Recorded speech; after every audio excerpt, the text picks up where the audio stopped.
نبی پاک صلی اللہ علیہ وسلم نے فرمایا 3 مرتبہ صبح 3 مرتبہ شام اعوذ باللہ السمیع العلیم 3 دفعہ یہ پڑھو، اور 1 دفعہ سورۃ حشر کی آخری 3 آیات، هو اللہ الذی لا الہ الا هو عالم الغیب والشہادۃ هو الرحمن الرحیم۔ اعوذ باللہ من الشیطان الرجیم ہے نا، اس کو پڑھنا ہے اعوذ باللہ السمیع العلیم من الشیطان الرجیم۔ فرمایا 3 دفعہ اس کو پڑھو اور 1 دفعہ سورہ حشر کی 3 آیتیں، 1 دفعہ صبح اور 1 دفعہ شام۔ صبح کیا ہے، شام کیا ہے؟ تو اعلیٰ حضرت بریلوی فرماتے ہیں صبح سے مراد ہے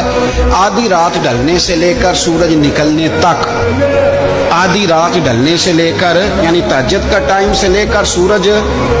اور شام کیا ہے، دوپہر ڈھلنے سے لے کر مغرب کی اذان تک، یہ شام ہے۔ اب سن لیں، یہ ترمذی کی حدیث ہے سیاستہ کی، نبی پاک نے فرمایا جس نے 3 مرتبہ اعوذ باللہ پڑھی اور 1 بار سورہ حشر کی آخری 3 آیتیں پڑھی، 1 دفعہ صبح پڑھے 1 دفعہ شام پڑھے، نبی کریم علیہ السلام فرماتے ہیں اگر صبح پڑھے گا تو 70,000 فرشتے شام تک، اور اگر شام کو پڑھے گا تو 70,000 فرشتے صبح تک